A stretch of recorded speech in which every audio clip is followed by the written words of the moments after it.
Hello, my loves. Welcome or welcome back to the Sleepover podcast, where faith and self improvement intertwine in order to create a sacred space for us to talk about those taboo topics as we're navigating adulting and adulthood.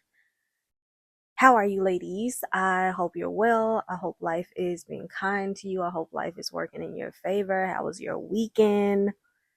I had a very, very expensive weekend. Like, I am not okay. I had an expensive weekend, and let me just get into it and tell you why. So, my car's extended warranty policy expired. We've been trying to contact you regarding your car's extended warranty. The last time that I had to purchase an extended warranty policy was back in like 2022.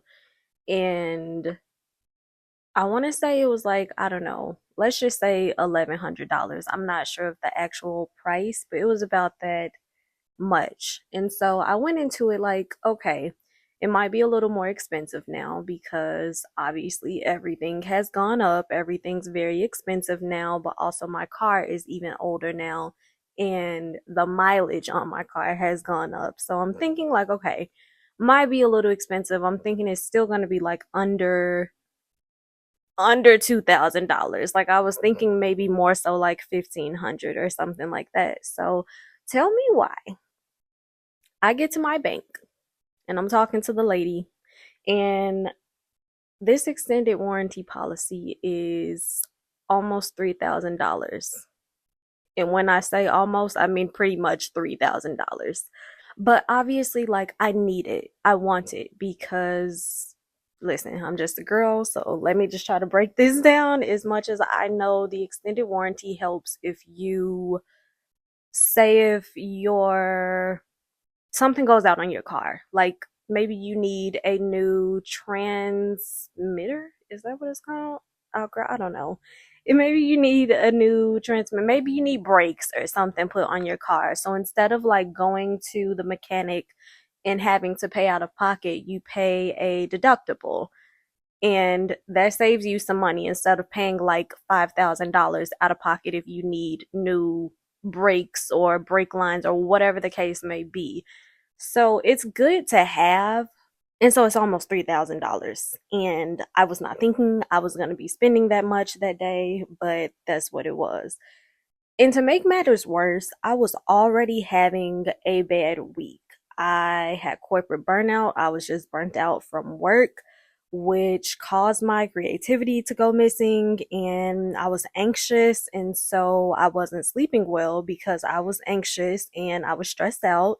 So when I got back in the car, I was with my mother. We were out running errands. But when I got back in the car, before we even drove off the parking lot, before my mother even put the car in reverse, I started crying because it was just all of this just wrapped up in one.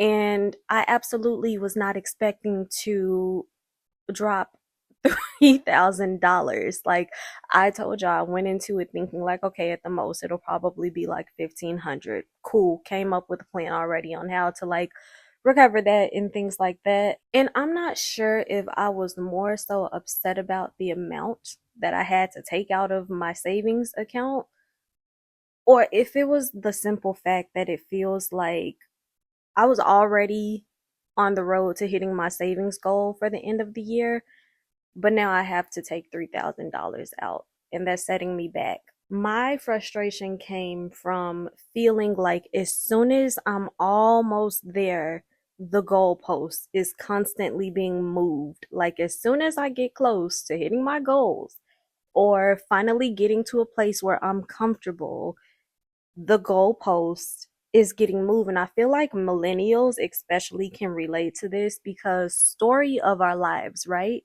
We do all the things right. We go to college and we get the degree, but then the jobs are like, actually, I need you to have a master's. And we're finally able to afford the apartment, but then it's like, actually, I need you to be making three, four, five times the rent. Cause why? Why does it matter? As long as I'm paying you your money, why do you need to make sure that I'm making 3, 4, and 5 times the rent? You're getting your money on time, so why does it matter? But just like that constant feeling, like as soon as you get there, it's like, oh no, walk a little bit further, keep going, keep coming. It's just very, very, very frustrating. After running errands, as we were turning into my driveway, I heard God echo, "What's your game plan?" And I didn't think too much of it. I got in the house, I put my things away, I spiraled for a bit. I had a very angry moment with God, just like, why do you keep doing this? Why does it feel like every time I'm almost there, the rug gets pulled from underneath me? And so after that, I poured myself a glass of wine. I laid out in the middle of my living room floor with my budget sheets, my notebook, my monthly breakdown of my expenses, and I came up with a game plan on how to recover and still hit my savings goal by the end of the year. My point of telling that story wasn't just to vent about it, but one thing about life is that it will throw some curveballs. It will throw some monkey wrenches in your plan.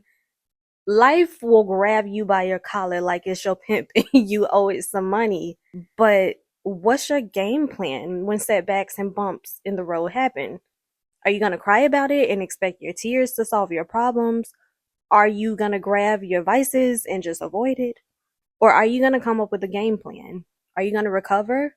Or are you going to sulk about it? A lesson I've continued to learn is that life is a series of learning how to grieve and recover from things.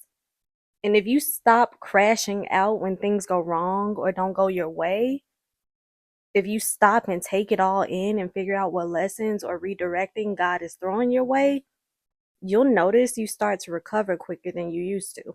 Did I wake up that morning thinking I was going to be out of $3,000? Absolutely not. Was not on my bingo card for that day. But I had to suck it up in order to protect myself financially down the road. And in a way, I feel like it was a test from God, or at least God revealing the area that I still struggle to trust Him in, and that's financially. Like, daughter, you're still not trusting me to be your provider, your waymaker. You're still trying to make it all happen on your own when I am a redeemer. I restore. And what's also funny is how this bump in the road gave me my creativity back. Was it worth being out of $3,000? I don't know about all that, but it jump started my creativity again. I'm podcasting again. Obviously, hello, hi, here I am. It happened at the perfect time because I had already scheduled my 2 PTO days right after the weekend. So I had some extra time to recover and be creative without trying to fit into an already busy work week. That just goes to show how kind God is with His timing and thoughtfulness when it comes to us. Life is going to throw some curveballs. God may shake some things up and we may not know why at the moment, but even in our trials or suffering, we're still producing fruit. The grape has to be crushed in order to get to the wine. The olive has to be crushed in order to get the olive oil. Romans chapter 5 verses 3 through 5 in the NIV version says, "But we also glory in our sufferings, because we know that suffering produces perseverance, perseverance character, and character hope. And hope does not put us to shame, because God's love has been poured out into our hearts through the Holy Spirit, who has been given to us." So we persevere and we recover and we make a game plan. So what's your game plan? That's our journaling prompt for today. Figure out an area in your life where you need recovery in. Maybe you want to lose weight or save up for a vacation, or I don't know, you want to go back to school. But write down your plans on how you'll get there. We have to start self-actualizing our goals. It's not enough to just say them out loud to the world. Like, you have to come up with a plan behind them. How are you going to get to that goal that you want to get to? So what's your game plan? Alrighty, girly. I'll chat to you at our next sleepover.